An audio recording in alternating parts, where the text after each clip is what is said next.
बार शिव महापुराण की कथा सुन ली तो वो पितरों को समझ जाएगा कि पितर है क्या।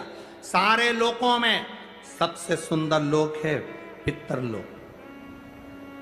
कारण क्या है?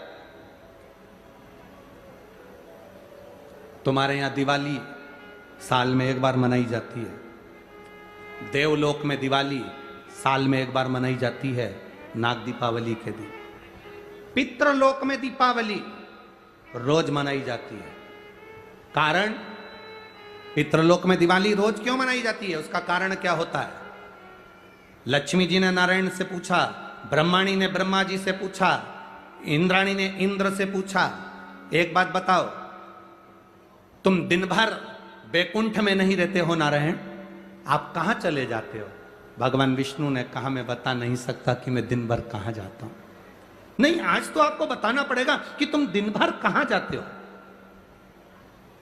तुम दिन भर रहते कहां हो, कहां पहुंच जाते हो दिन भर, आपको बताना पड़ेगा, ये आपको बोलना पड़ेगा। भगवान नारायण कहते हैं, मैं नहीं बता सकता। सुबह शाम घर पर आते हो, दिन भर गायब रहते हो, आखिर जाते क्या हो? पत्नी पति से क्यों ना पूछे? तुम भी अपने पति से पूछ सकती हो, क्यों दुकान तो 8 बजे बंद हो गई थी, 11 बजे आ रहे हो, कहां थे श्रीमान? पूछ सकती है, पत्नी का फर्ज है पूछना, और पूछना चाहिए भी, पूछना चाहिए, उसमें क्या दिक्कत है? पति को बताना भी चाहिए अपनी पत्नी को कि मैं वहां गया था तो मैं आते आते मंदिर होते हुए आया तो ऐसा हुआ, तो पूरी पूरी बात बताओ कि ऐसा हुआ, बताना चाहिए। धर्म पत्नी को बताना चाहिए कि मैं गया था, ये काम था, वो काम था। लक्ष्मी जी ने पूछा, तुम दिन भर कहां रहते हो?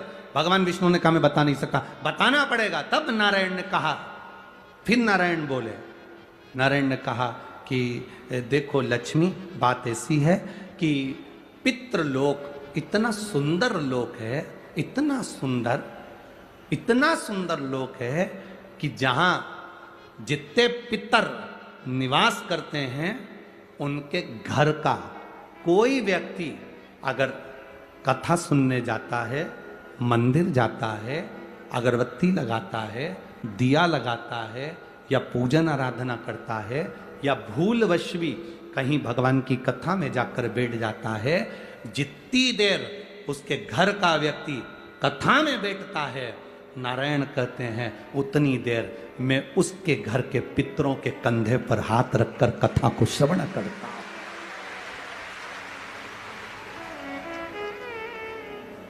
पितृलोक इतना सुंदर है, और पितृलोक के जो स्वामी हैं, आर्यमा स्वामी, वो पितृलोक के जो स्वामी हैं वो भी बड़े सुंदर हैं, और पितृलोक के जो स्वामी हैं बड़े सुंदर, और पितृलोक के स्वामी जिस पर बैठते हैं, काय पर बैठते हैं? कौवे पर, वो भी बड़ा सुंदर, अति सुंदर। अरे गुरुजी कहां की बात कह रहे हो, सबसे सुंदर पक्षी तो मोर है, राष्ट्रीय पक्षी में भी उसको कहा सबसे सुंदर पक्षी तो मोर है, और आप कह रहे हो कि दुनिया का सबसे सुंदर पक्षी कौवा है। अरे भाई, जिसने कथा नहीं सुनी उसको लगता है कि दुनिया का सबसे सुंदर पक्षी मोर है, पर अगर शास्त्र को उठाकर देखोगे तो दुनिया का सबसे सुंदर पक्षी कौवा था। पहले नंबर पर सफेद सुंदर, अति सुंदर, कौवे के आगे कोई पक्षी नहीं था। वो तो ब्रह्मा जी ने पृथ्वी पर यज्ञ करा, और पृथ्वी पर जब यज्ञ करना चाहा ब्रह्मा जी ने, तो उस समय पर ब्रह्मा जी ने कहा, मुझे इस पृथ्वी पर यज्ञ करना है, इस जमीन को लीपने के लिए अमृत की जरूरत है। जैसे अपन गाय का गोबर लीपने के लिए लाते हैं, वैसे ब्रह्मा जी ने कहा इसको लीपने के लिए अमृत चाहिए। अमृत कौन लेकर आएगा? कोई आगे नहीं आया, तब ब्रह्मा जी ने कौवे को बुलाया, ए कौवा, तुम अमृत लेकर आओ, क्योंकि तुम्हारी दृष्टि बड़ी प्रबल है, तुम अमृत को ढूंढ कर ला सकते हो।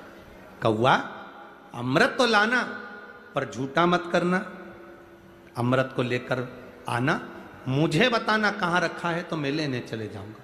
कौवे ने कहा, जो आज्ञा ब्रह्मदेव। कौवा आर्यमा स्वामी को नमन करा, प्रभु ब्रह्मा जी का काम है, मुझे जाना पड़ेगा। कौवा बड़ा सुंदर था, बुद्धिमान था, तो कौवे को भेज दिया। इसलिए रामचरितमानस में काकभसुंडी की कथा बार बार आती है। गरुड़ और कौवे की कथा आ रही है। कौवा कितना विद्वान था, चला अमृत का पता लगाने के लिए। जब कौवा चला, अमृत का पता लगाते लगाते लगाते लगाते कौवे ने संकल्प ले लिया था कि जब तक अमृत नहीं मिलेगा मैं मुख झूठा नहीं करूंगा, पानी तक नहीं पीऊंगा। भूखा प्यासा कौवा दौड़ता रहा। आर्यमा स्वामी से कहकर कौवा दौड़ते दौड़ते दौड़ते दौड़ते जाए। बहुत दिन हो गए, तब कौवे को अमृत मिला। अमृत मिला तो कौवे को लगा बहुत तेज प्यास लग रही है, करूं क्या। कौवे ने उस अमृत को झूठा कर दिया। ब्रह्मा जी को आकर कहा, स्वामी अमृत वहां रखा हुआ है, पर बात इतनी सी है कि मैंने उस अमृत को झूठा कर दिया। ब्रह्मा जी को क्रोध आ गया। ब्रह्मा जी ने कहा, रे कौवे, तू सफेद होकर सुंदर होकर तूने ऐसा काला काम कर दिया, ऐसा बेकार काम करा, तूने अमृत को झूठा करा और ऐसा काला काम तूने करा। मैं तुझे श्राप देता हूं कौवे, तू गोरे से काला हो जाएगा। तूने अमृत को झूठा करा, इसलिए तेरी वाणी कर्कश हो जाएगी, तेरी वाणी कर्कश हो जाएगी। अमृत को कौवे ने झूठा करा था, इसलिए सारे पक्षी जल्दी मरते हैं, पर कौवा इतनी आसानी से नहीं मरता।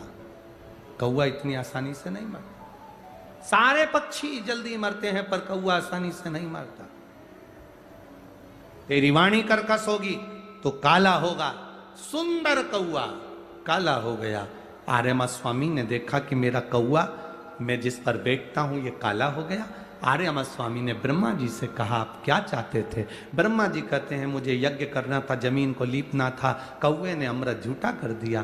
क्यों चिंता करते हो, अमृत तो अमृत है, कोई झूठा भी कर देगा तो अमृत की शान कहां घट जाएगी। अमृत की क्या शान घटना है। आर्यमा स्वामी ने कौवे से कहा, तू चिंता मत कर। आर्यमा स्वामी बोले, कौवे तू चिंता मत कर, आज मैं तुझको एक कार्य देता हूं। जब 16 श्राद्ध आएंगे, कौवा जिस जीव की जो तिथि होगी, मान लो किसी की चतुर्थी तिथि है, उस चतुर्थी तिथि पर तुझे छोड़ने के लिए पृथ्वी पर पितरों को जाना पड़ेगा। जब उनके छत पर तो पितरों को छोड़ने के लिए जाएगा, कौवा जब तू वापिस आएगा, तेरे लिए छत के ऊपर भोजन रखा रहेगा।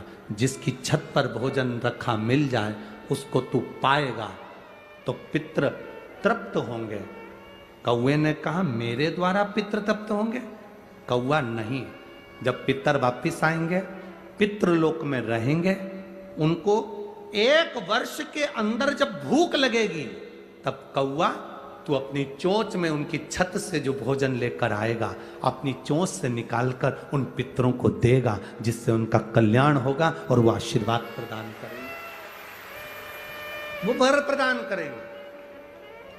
हम नहीं पहचानते हमारे शास्त्रों के विधानों को। हमने कह दिया ये अच्छा है, हमने कह दिया वो अच्छा, उसको समझो क्या कि श्रेष्ठता कहां है। शिव तत्व की प्राप्ति का एक आनंद बिंदु है।